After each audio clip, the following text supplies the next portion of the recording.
Hello and welcome to Citizens Forum. This is being filmed on Wednesday, July the 23rd in the Memorial Arena in Victoria. I would like to thank the remnants of our volunteer crew who are here today and the Shaw staff that makes it all happen. The first part of Citizens Forum is usually the Walter and Jack show, but Walter's out of town, so it's the John and Jack show, and John Farquharson. We're going to be talking about a couple of local issues, and John, where do you want to start? Well, as usual, Jack, let's start with the sewage. Okay. And just quickly, I'll just recap where we're at in terms of the project status. So in April, Esquimalt unanimously rejected the CRD's application for siting the sewage plant there. The Minister of Environment declined to intervene and force Esquimalt to override Esquimalt's zoning decision. And on July 15th, the CRD said we are in an untenable position, and we are formally requesting the province to take over the project. And they also, in addition to asking the CRD to ask the province to take over the project, they also went ahead and are doing a search for a different location for the centralized facility, hoping to find a big site elsewhere. And they've also taken it upon themselves to offer Esquimalt $19 million to basically cover their portion of the system if they would put the facility on. Some people are calling that a bribe. One could call it a bribe. And last but not least, they're planning to do a mail out to all Esquimalt residents to inform them of this offer and get some feedback from them. Now the CRD is going to do that. Yeah. Okay. Now, my position on the sewage treatment project after watching it unfold over the years is that it would be a stupid mistake to move ahead with the project that is currently being planned by the CRD. So the fact that they've been blocked by Esquimalt because Esquimalt won't allow a plant to be built in Esquimalt, to me that's a very good thing. And I think a lot of people in the city feel exactly the same way. So the CRD is currently stopped, and for me that's good. I agree, Jack. I also think it's a good thing. What I'm fascinated by, though, is the analysis of how we came to be where we are right now. And the pro-CETERA majority would say it's entirely because they lack the authority to force an unwilling municipality, a small municipality, to take a plant they don't want. It's one way of looking at it. And another way is to say, well, possibly there's been some incompetence on behalf of the pro-CETERA directors. And maybe the decisions they've been making, the motions they've been passing, the actions they've been taking, maybe, just maybe, they haven't been, 100% at 100% performance in terms of their own competency. So it isn't just they lack the authority, maybe they lack the ability to manage a project like this within the CRD structure. Well, from my point of view, I would certainly say that it's kind of like the charge of the Light Brigade here. They've moved ahead, the CRD has moved ahead with a plan that was put forward by their staff. I've dealt with municipal staff now off and on, a little bit, for more than 20 years, just, on a few issues. And my conclusion is that staff is tremendously powerful. They often control what councils do, and they have an agenda that seems to be taken from somewhere else, certainly other than what's best for the people of the city. And I've spoken to a lot of people about this sewage treatment plant over the past few years, and I'll stand by what I say, that the politicians have acted just pathetically and undemocratically, because the people of the city are divided, and I think a large majority now are very concerned about this. And yet our politicians who are on the CRD keep voting almost as a bloc, certainly from Victoria and Saanich, except for Vic Derman, they've voted to move this plan ahead to the point where if we hadn't been stopped by what I think is the very good work of the Esquimalt City Council, then we would be embarking on a $1 billion huge waste of money that could in the end really bankrupt this region, because the more it goes over budget, the more the people, and it's going to go over budget hugely, they always do. The citizens here, are on the hook completely for every dollar that's over budget. And there's no environmental benefit, as far as I know, to this kind of a plan. In fact, there's probably an environmental cost to doing it. Yeah, but a couple, like 4 of the municipalities have picked up on exactly those themes. You know, the theme of democracy, what's democratic here. And these are 4 small municipalities that continually get outvoted because they don't have the power of the pro-C Terra majority. So they've banded together. We call them the West Side 4. So that's Esquimalt, View Royal, Langford, and Colwood. And they're looking at doing what they call a sub-regional plan. It would be done under the CRD umbrella, but it would be sub-regional in the sense that it would attend to the wastewater of 4 municipalities. And Victoria is also exploring doing something different. And all of these plans, what they have in common is they all have in common that they're looking at tertiary level treatment, a much higher level of environment with respect to the environment. The other aspect that you mentioned with regard to democracy being democratic, and as you know, there's an election less than 4 months out.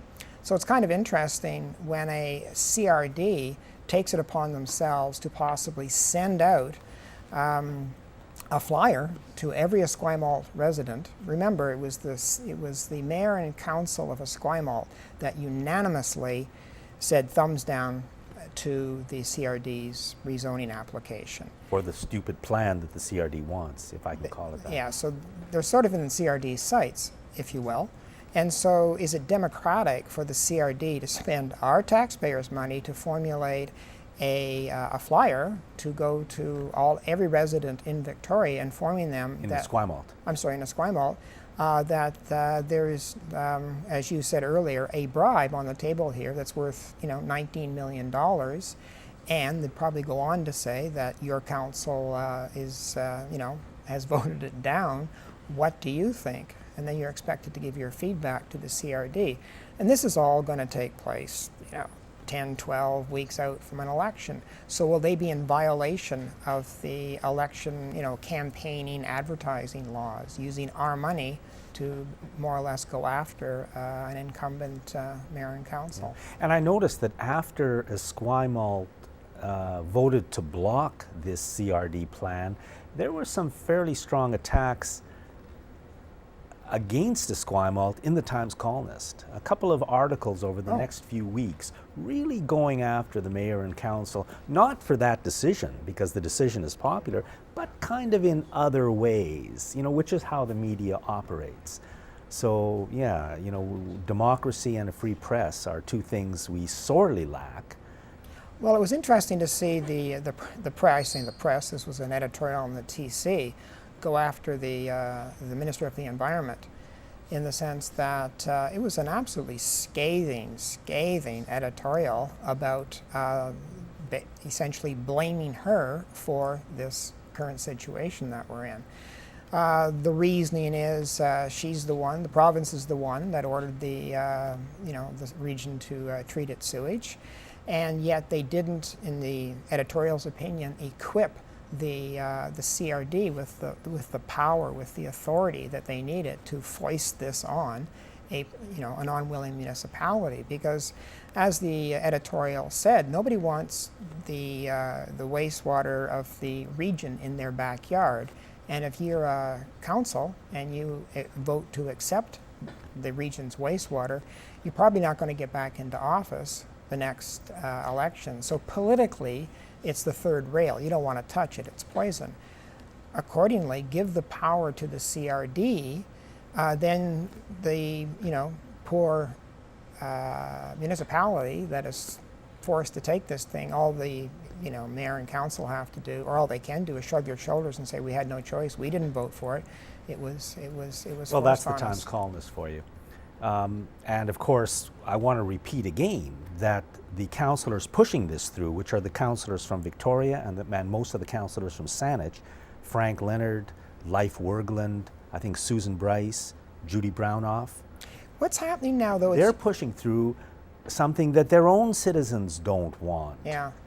It's interesting, though, to watch some of those traditional patterns just beginning to change ever so slightly, not with the ones that you mentioned.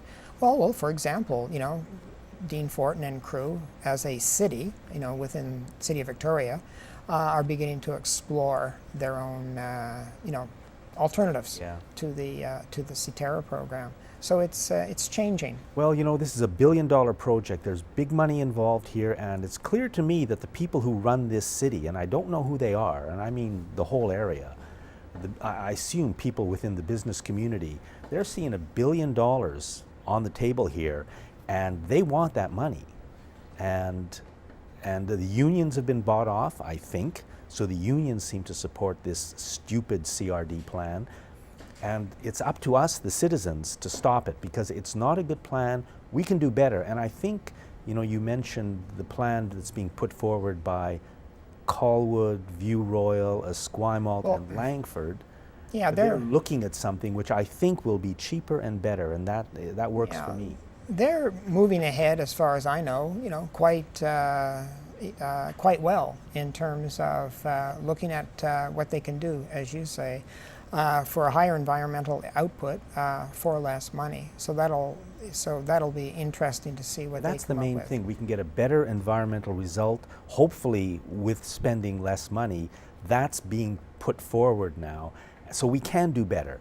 John, unless you got something else to say about this, let's move on to another stupid project, which is the Blue Bridge here in Victoria, which is just a disgrace democratically, and another disaster for the people. This time, only the people. Well, more than the people of just Victoria, because everybody's going to pay for this Blue Bridge decision. Because, to me, the most important thing that's happened with the Blue Bridge is the rail bridge has been taken out. Yeah, so that's the key. option we have of moving people from the western communities into downtown Victoria by rail along the ENN line, that's now been taken out. And the cost of that was going to be in the neighborhood of maybe 50, 60, 70 million dollars. Those are the numbers that are. But the new plan is for $925 million to build a rail system from the same place in Langford to the same place downtown, but through the Walmart Mall now. And who's really behind this? I mean, I can't speak to that, but in terms of the bridge, you bring up some of the numbers that are associated with it in terms of it being a bit of a financial boondoggle. And I'm not sure if you're aware, but there was a report, a city commissioned report by an independent engineer to come in and look at where we're at in terms of budget and progress and schedule and that sort of thing. And this guy, Jonathan Huggard, I think his name is, his report was quite scathing in the sense of I'll quote him here. He says that he said there's a very real prospect that this extremely tight budget won't be met. Okay, so right now we're at a budget of $92.8 million, and there's currently a request by the bridge builders, PCL, for an $8 million increase, plus a 6-month increase on the time. So that would take it just north of $100 million. Yet the mayor was on CFAX today insisting that it was going to be on time and on budget. But I'll take you back 3 years before the last election. And at that time, we were told the bridge was going to be $77 million. And if you'll recall, just before the election, there was a little bit of a kerfuffle over what the city manager knew about $77 million, not being the budget that it was going to increase. And apparently she had information. It wasn't a final report, it was a draft report that it was going to go up, and begin to hit $90 million bucks. Well, anyways, the election came, and then lo and behold, 4 months after the election, the budget went from $77 million to its current $92 million. And the city manager had an inkling, at least, of this beforehand and chose to not tell City Council. Well, in public, just weeks before the election, she stood up in public and said the bridge is on time and on budget. And it's kind of eerie because the mayor is now saying the bridge will be on the bridge will be on time and on budget 12 weeks, 16 weeks out from an election. And I'd like to believe that, but once burnt, twice shy. So is it going to be the same repeat, on time, on budget? And it's worth mentioning that the original engineer's report for this entire thing was to do a $10 million repair. And Dean Fortin and Pam Madoff and Chris Coleman and Charlene Thornton-Joe were on City Council at that time. They're the ones who I think, as well as the city staff and the city's media who kept it all quiet, they're the ones who more than anybody else have gotten us to this point where now we're looking at $100 million and the destruction of the rail bridge, which is going to cost this city dearly. Yeah, it's worrisome, to put it mildly, particularly as you say, when you've come from a potential $10–15 million refurbishment of the existing bridge as an option, up to the potential of a bridge now going north of $100 million. That's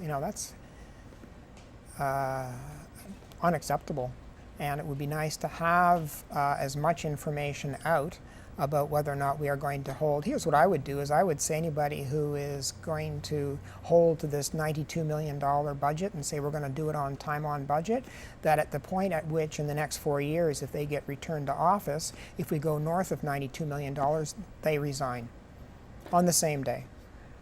Well, no, the budget will go up to over $100 million, and then they'll be saying we're going to be on time and on budget for $110 million or $120 million.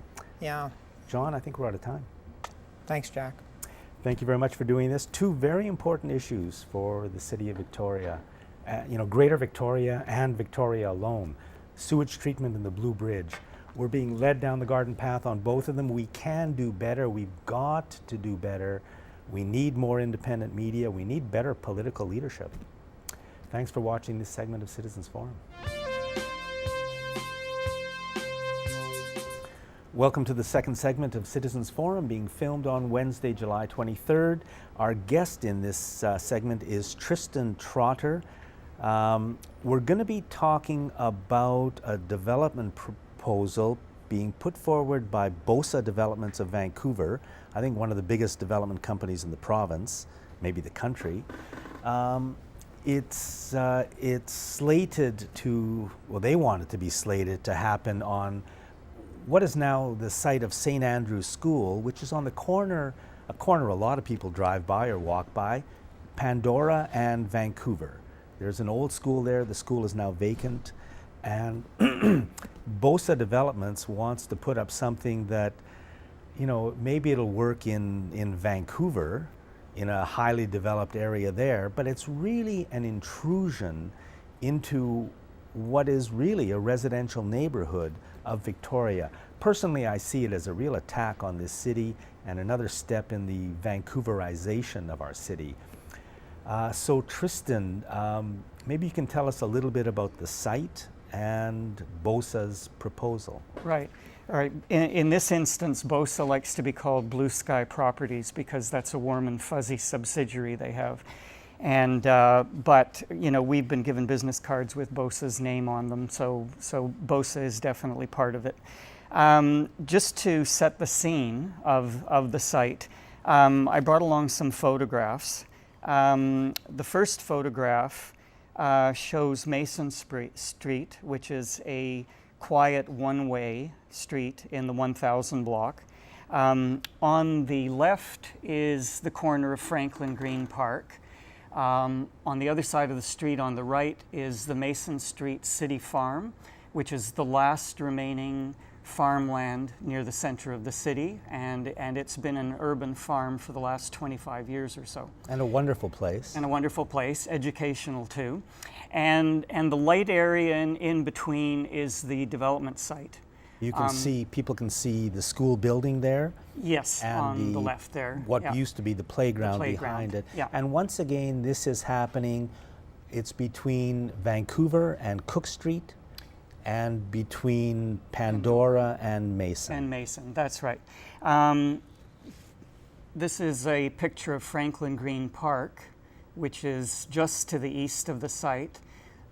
Children playing, a beautiful playground equipment that was installed within the last 10 years or so and is finally attracting families back to the park. Now, the park won't be touched by this. Now, the park won't be touched, but the development is going to be right on the property line of the park. And this traffic, quiet street you're seeing, which is Mason Street, Right. which now has no traffic, is going to become, it'll become like Pandora virtually. well, basically a service lane for the development. So right now on Mason Street, you're right, it is a quiet one-way street with traffic heading west. And just in terms of scale, this is taken from a shop storefront, kitty corner from the site, not very far from the corner of the development. This marks the 10-foot level on the fence. People won't know what this is, but people can see the top of the telephone pole there. Which could be about the same height as a 4-story building. And this Okay. proposal is for six or 6 seven. stories, and in areas 4 stories. So it's going to be right up to the property line and much higher than the telephone pole that you can see. There'll be a modest setback for a walkway on this side, but basically there would be entrances facing the park, and there still would be a fence between the park and the residents. This shows the corner of Mason Street and Vancouver. You can see the early 1900s houses on the north side of Mason Street, directly opposite the entranceway to the proposed development. And this is taken a little way up the street on Vancouver. The intersection in question is over here. People You won't can know see where- yeah. cyclists using the street, car traffic around 5:30 p.m. Leaving work. And so Vancouver Street right now is considered a cycle route and a greenway. And they didn't want traffic coming in on Vancouver because it's a cycling way and a greenway, but they will bring all the traffic onto Mason Street via Vancouver in order to bring it onto the site. So what the proposal was for a building that would virtually cover the entire site. There would be a cement podium which would contain about 40,000 square feet of retail space, more than 30,000 of which would be one store. Now, there's going to be, what they're planning is 120 units of condo or 200 rental units. 200 rental units. Okay. A 6-story tall building. On Pandora and Vancouver. Right.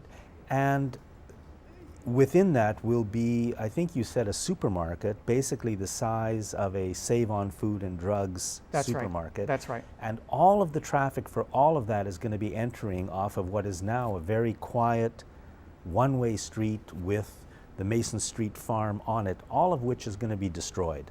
I mean, you know, certainly in terms of livability. In practical terms. Yeah. So does this make any sense for the neighborhood? Does this make any sense for the city of Victoria? And in terms of democracy, is it what people want? Well, speaking as someone who lives and works on Mason Street and you know, observes the traffic patterns and so forth every day, it certainly would compromise safety at Franklin Green Park. The developer's own traffic study said that we could expect a car per minute going down Mason Street, heading west. How can there be a car per minute when you're talking about something the size of Save on Food and Drugs? I Well, mean, there we're even talking more like more because a car a second. the total load would be 300 additional trips at peak hour.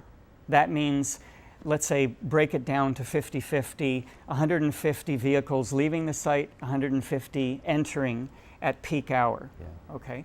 Now Six- remember, this thing also is on Pandora, and I think you would like to see the traffic entering off of Pandora, because that keeps the proposal sane for the neighborhood. But once you bring in all the traffic off of Mason Street, then what you're doing is like you're infecting the next street, and that's going to go.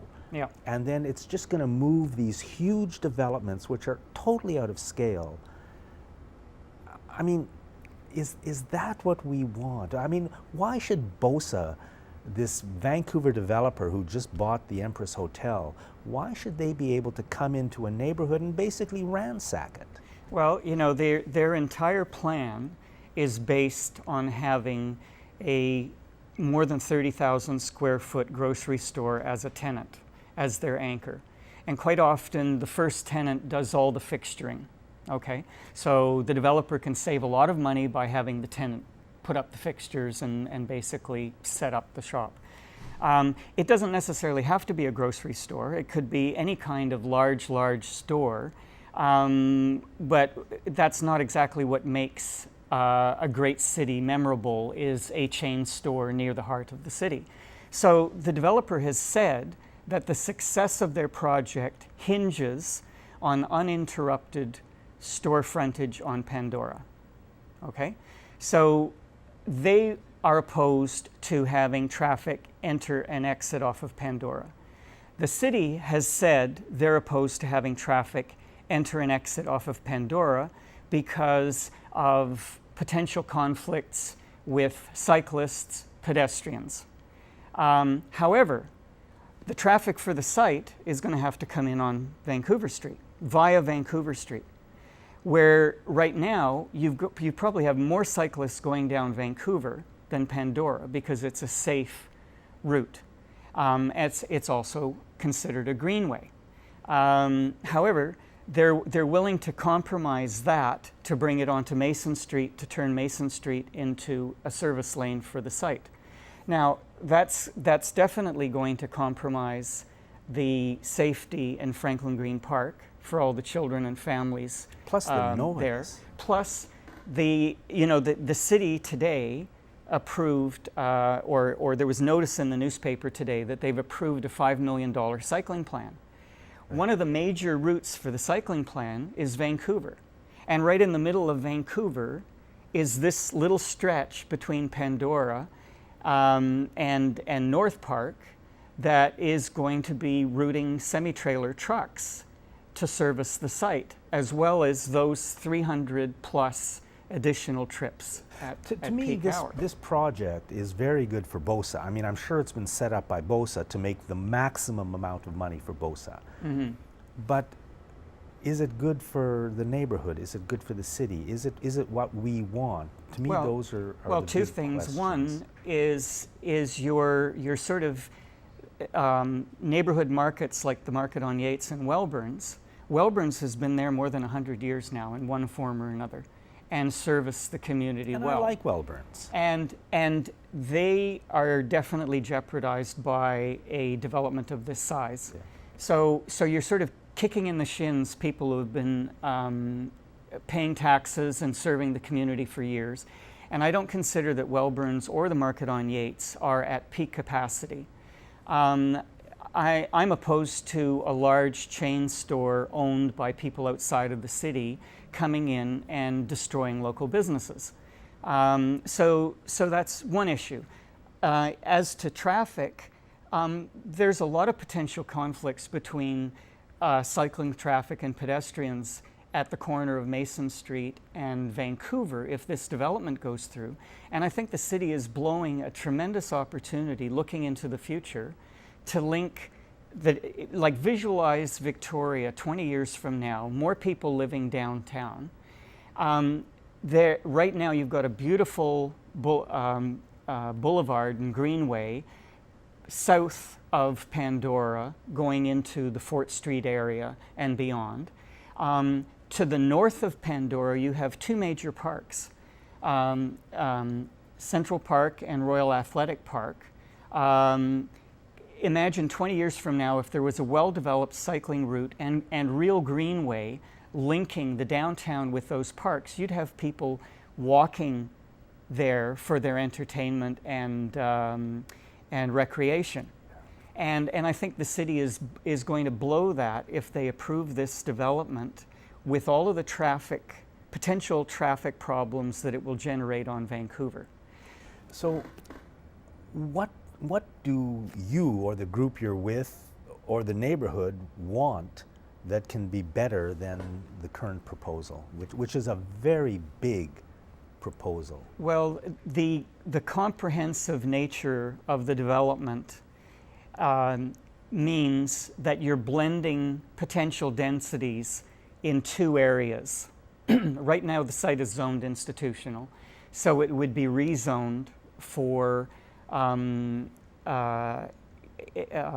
according to the downtown area core plan. So it's going to be zoned out of kind of a neighborhood area. That's right, and into downtown densities. Which is why is our city council doing this? Well, because when the Catholic Church decided to pull out of the site and build new facilities elsewhere, I think the city realized that there was tremendous development potential for that site for high density housing and commercial. They want continuous commercial along Pandora. Now, I think most neighbors are not opposed to redevelopment of the site, and we're definitely not opposed to more residential living nearby. The 200 units of residential are the least of our problems. The biggest headache will be the commercial space and the traffic that it has to attract in order to be successful. So you have contradictions in the official community plan, which talks about a livable, cyclable city and a site that is bound to generate a lot of commercial traffic and servicing traffic that the neighborhood cannot handle. These are quiet residential streets with historic houses on them, and what we were proposing was a development that would see higher density on Pandora and Vancouver. We wanted the entrance and exit off of Pandora. We wanted a walkway through the site that would basically bisect the site diagonally and would create two areas, a high density area and a lower scale townhouse area facing Mason Street. And a walkway that could have commercial space facing in on the walkway, but would link up with the corner of Franklin Green Park, and offer sort of a way of breaking up the site, a shortcut to the corner at. So here's Pandora and here's Mason. Mason is a very quiet street. What you're willing to have is high density on Pandora, but coming down to so that on Mason it fits in with the neighborhood. That's right. And what BOSA is proposing instead is this. Is overall site coverage Right. with an interior courtyard that is closed to the public. So the one area that they have as an amenity with green space is in the center of the development and only for use by the residents, which the developer feels is entirely within their right to do. They don't owe the neighborhood any amenities. That's your typical developer. And- we owe the neighborhood nothing. And it's ironic that BOSA and their subsidiary Blue Skies have built their reputation on the basis of high rises like the Promontory in the Songhees, cement building, and they say that they didn't want to go to the expense of cement at this site. And so they're doing a podium of cement, which is the commercial space, with two L-shaped buildings of wood construction On top. Okay. So what's the current status of this with the city? Well, the city already decided early on, at BOSA's urging, that if the proposal was accepted, all the traffic would have to come in on Mason Street. And we've been told by the city that they don't want the citizens of Victoria subject to lawsuits. If somebody gets hit by a car on Pandora because they had a bylaw amendment to allow traffic to come in and out And on now this is the Pandora. same city council that's gotten us into the Blue Bridge mess and the sewage treatment mess. Yeah. You just can't, I mean, what they say is hardly worth listening to. And how many times has a city, this city, been successfully sued over a traffic incident? I told the mayor, if I'm hit by a car at the corner of Mason Street in Vancouver, I will sue the city too for overlooking our wishes. Good So, luck. so that's one stop along the way that is a real negative, that the city chose to make that decision. And Tristan, we've got 1 minute left. The proposal had to go to the advisory design panel before going to public hearing. It's gone to the advisory design panel, which basically said the interior courtyard isn't going to look anything like the artist's conception. There will be a fence. Unlike the artist's conception, there will be a fence between the development and Franklin Green Park. And we're waiting for a public hearing date. So our best option is to get as many people out to the public hearing as possible when that's announced, to have people go to the Facebook site, which is St. Andrews A Better Plan, and look at all the arguments that we're making, and email city councillors. It's councillors@victoria.ca, and a lot of the councillors are very responsive to email messages. Well, it's just another attack on our city. I mean, you know, maybe this is a great proposal. I don't think so. I think once again we can do better, and let's protect our neighborhoods. Thanks for watching this segment of Citizens Forum, and thank you, Tristan. Thank you. Welcome to the last segment of Citizens Forum. I'd like to thank again our great volunteer crew and the Shaw staff that makes it all happen. This is being filmed on Wednesday, July 23rd. The guest in this segment is Will Smith, who is usually our producer, but today sitting in the guest chair. And Will, what are we going to start with? Well, I wanted to start off talking about what Mehdi Najari was saying last week, because to me, as I was directing the show, I was shocked when he talked about the job description for this person who was going to cause a crisis. And that sort of thing was pretty obvious in the U.S. administration, but I was thinking that Canada was still a country where there was some semblance of rule of law and democracy. And so that was pretty shocking to me to hear that it just seems like the politicians think that we have to be managed, that we're just more like critters. And I'll just repeat what Mehdi said, which was he brought in basically the hiring guidelines for some of the executives that the BC government is hiring, and the guidelines said that the managers will create crisis in order to institute change. And then Mehdi was talking about the kind of crises that they are creating, like the ferry mess, the BC, what's happening with public education, what's happening with healthcare. Kind of raised the question, are these crises being deliberately created in order to, as you say, manage us? Yeah, it gives you kind of a funny feeling to think that the people who are supposed to be public servants are treating us as if we're zoo animals, and that we're sort of we're not easily managed. You know, we need a crisis here and there to wake us up. And so a couple of things I just always go back to consciousness. Why is this happening? I mean, we live in a democracy, and everybody acknowledges. If you walk down the street, people would say, "Yes, this is a democracy," and yet that's non-functional. And I've seen that too. Also, I mentioned it, I think, before when I was watching a person taking a taking the petition for Sensible BC, and they said the word cannabis, and people would visibly stiffen. Right. Now, Sensible BC was trying to collect names about the legalization of cannabis. Just to put it before the voters, whether or not it should be legal. So it shouldn't have been an issue where people get upset because we're just saying let's put this in front of the voters. But even to mention the word cannabis, and people would jerk or stiffen, and I don't want my name on that petition, and there's look would come in their eyes. To me, I've lived in a lot of different places, and I say that right off the place is in trouble, because the culture is acting in one way, and yet what's really happening is there's a big difference here. So whenever there's that divide between what people expect and what's really happening, that's trouble. I mean, in Latin America, for example, the places that I've lived, bribing petty officials, that's pretty normal. I mean, you get stuff done. If you want to put in a development, you bribe somebody, and that's just sort of winked at and it's considered normal. So to me, that's not.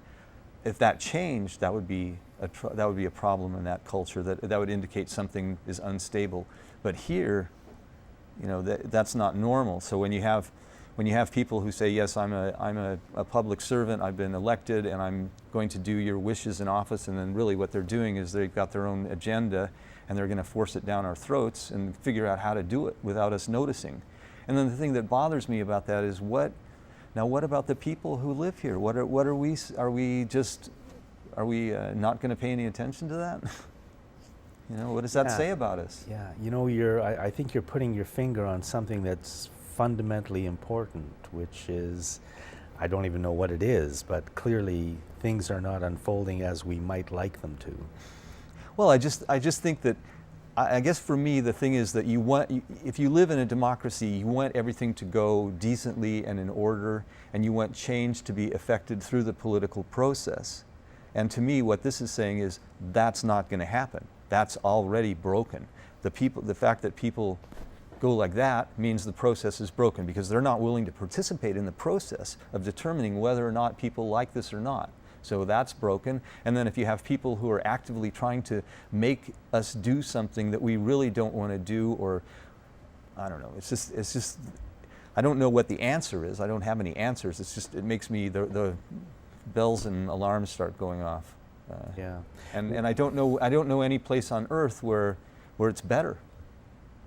That's disturbing too, because better than here. Yeah, it seems to me that the whole planet is going through something. I mean, the only other place that I've been that was more just things are normal is Malta, this little island in the Med between Sicily and Libya, and it's got a population of 700,000 people on 120 square kilometers or something. And I just remember while I was there was somebody's car was broken into and the radio was stolen. They had a fancy radio, and that was the front page news.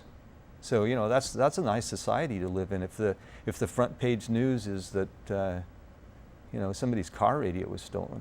And here in Canada now, I think because when I grew up, I mean, I don't remember really locking the front door or there being a lot of petty crime.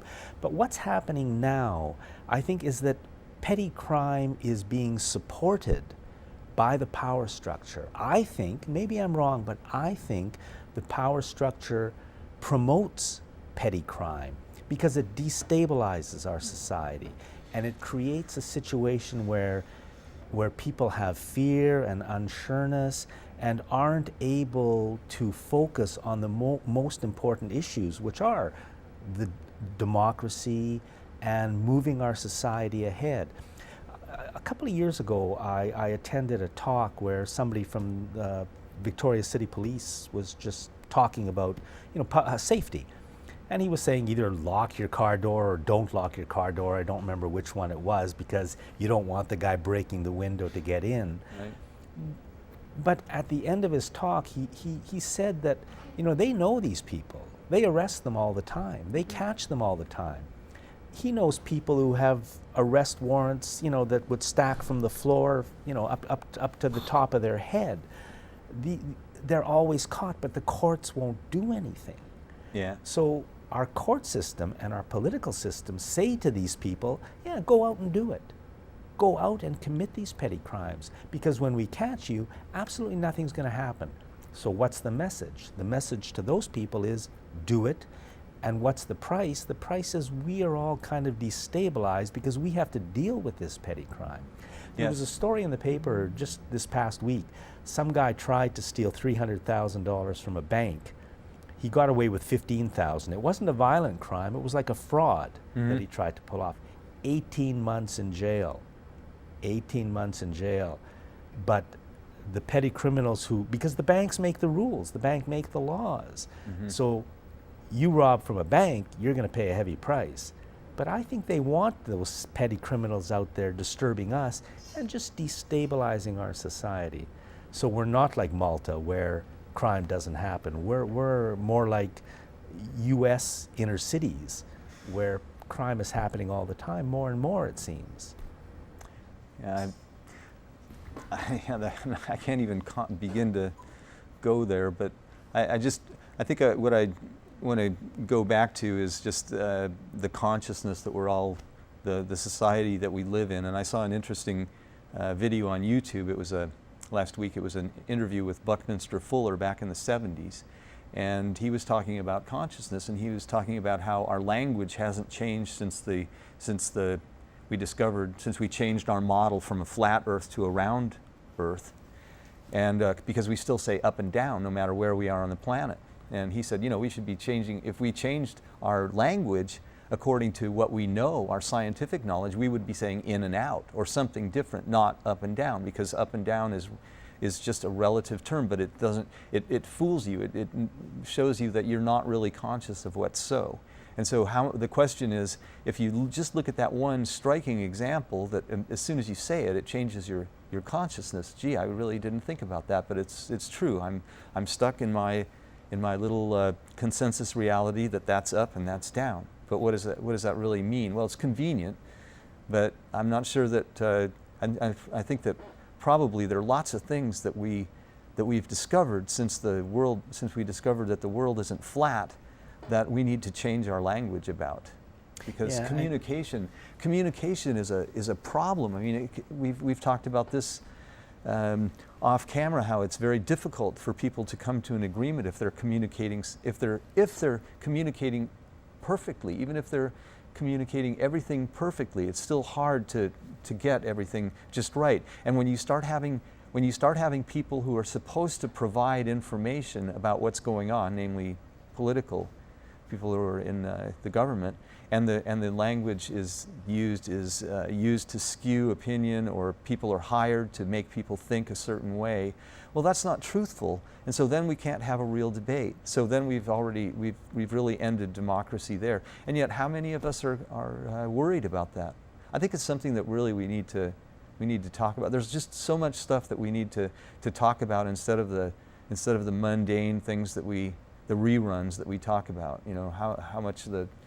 How a car accident on the Malahad or the hockey teams or whatever. So I was shocked. I've been really shocked by this happening last week. What Mehdi said last week. It's really something. You mentioned this up and down thing just a couple of minutes before we started filming, and I thought about it. Yeah, it really changes your mindset. If instead of up and down, we're saying out, away from the earth, and in, it really does give you a different picture of the world. At least it did to me. Just in this couple of minutes since you said it, I kind of thinking, wow, that's big. And we should be saying it that way. Well, the point of all this for me is that we're living in sort of a dream right now, that we just expect everything. We expect everything to go on. We get up in the morning and everything's going to be just pretty much the same as it was yesterday. And I see that as being really a dream, because there's so many things going on. It doesn't matter which area you look at, but there's so many things going on that are going to change the way we live. And I think that that's probably individually for each of us, changing our own consciousness of what's going on around us and being prepared for great change in a very short period of time would be a very good thing to do. I just saw an article about all the different things going on on the earth about the the different things that are happening. Probably the biggest one that's really becoming apparent now is the Fukushima. And even though that's been going on now for several years, it's just now entering people's consciousness that this might be a problem, because you have all these die-offs in the ocean, in the Pacific. And there are lots of other things too. I mean, there's lots of volcanic activity. There's just a lot of things going on.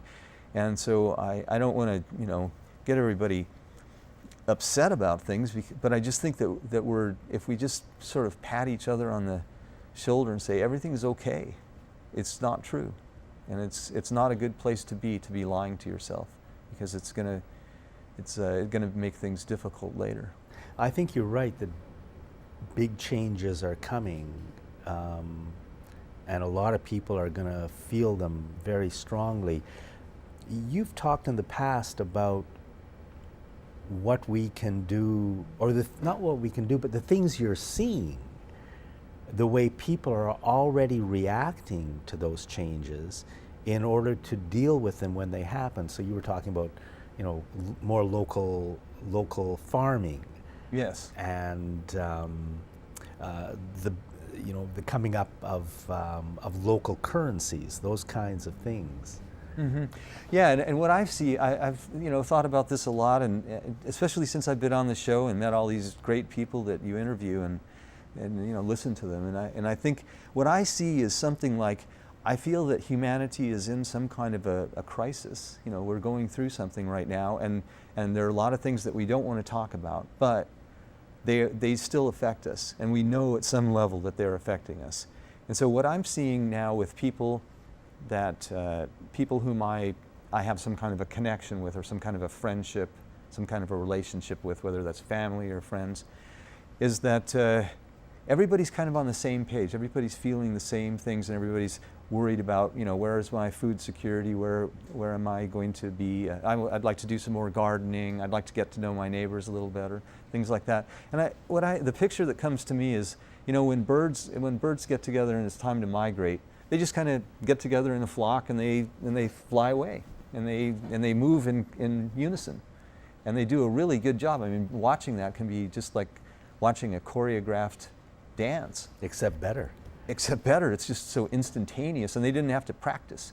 And I think that what I'm seeing now is some kind of a subconscious thing that people are going through, where they know at some level that things aren't quite right, and they're acting, and we're acting together. And some people are acting by forming community, and doing alternative things, or making sure that they can exist in ways that maybe without using the car so much, or things like that. And then other people just aren't worried about it. So, it seems to me that there's some kind of a division happening, where some people are conscious. My own thing is, if we're moving into times of major change and problems, I would like to see a political structure in Canada that is going to try to, as best it can, take care of the people of Canada as these changes happen. Food supply. Do we want a government that is going to, regarding food, say, yeah, we want to make sure that everybody has some food? Or do we want a governmental system that's going to say to the corporations, we want a way in which you are going to be able to make the most money possible from food shortages, and screw everybody else? And I'm afraid that what we have in Canada right now is exactly that. And what I'd like to see us move towards is a political system that is going to take care of us, not allow the crooks at the top to profit from the problems that are going to be happening. Well, I'd guess that's where we're going. I mean, but I don't. What I'm saying is, I don't think it's going to be neat and orderly. In other words, I don't think we're going to have somebody, people just come together and say, we've really got to change this. Let's get a petition going and vote on it, because there just seems to be so much passive resistance. I mean, it almost seems as if the referendum process here is broken also, because it's so difficult to get something before the voters. So, and I think, as you say, that's done on purpose too. That it's we don't want to know what the voters really want. We just want to do our agenda, and we want to keep you guys tired enough that you can't That's very true too. do anything about it. I mean, on so many issues that are of great importance, one thing we should always be doing is polling people and finding out what people really think. And you can go to nowpolling.ca and get a picture of that. But finding out what the public thinks and giving out correct and honest information as best we can so that people can be informed and educated. Find out what the public wants, and then the government's role should be to kind of try to move us in those directions. But instead it's the exact opposite. They don't care what we want. Yeah, exactly. They have a plan in place. It's a corporate plan. The media's job is to mislead us as best they can, and the politician's job is to carry out the corporate plan. And it's not our plan. It's not for our benefit. Even though we have many, many different ideas and different ways of looking at things, really it should be for the benefit of the people of Victoria, the people of BC, the people of Canada, the people of the world. But instead there's this small elite at the top and everything is their plan, and it's leading us into destruction. Yeah, I think you're right. I mean, I think it's worldwide. Excuse me. And but again, as I've said before, I don't think that the world leaders think that they're bad guys. I think they think they're doing the right thing. I just don't think they. I think they think that they're above us, and so that's what really is true. Is that we're all connected and we're all part of one big human family, and there's not. Some people need to be. And we're out of time. Got it. That was fast. Yeah. So, final word. Don't believe what the media is telling you about the shooting down of that plane in Ukraine. We have no idea what's going on. Thank you, Will Smith. Thank you. And thanks for watching Citizens Forum. Nowpolling.ca.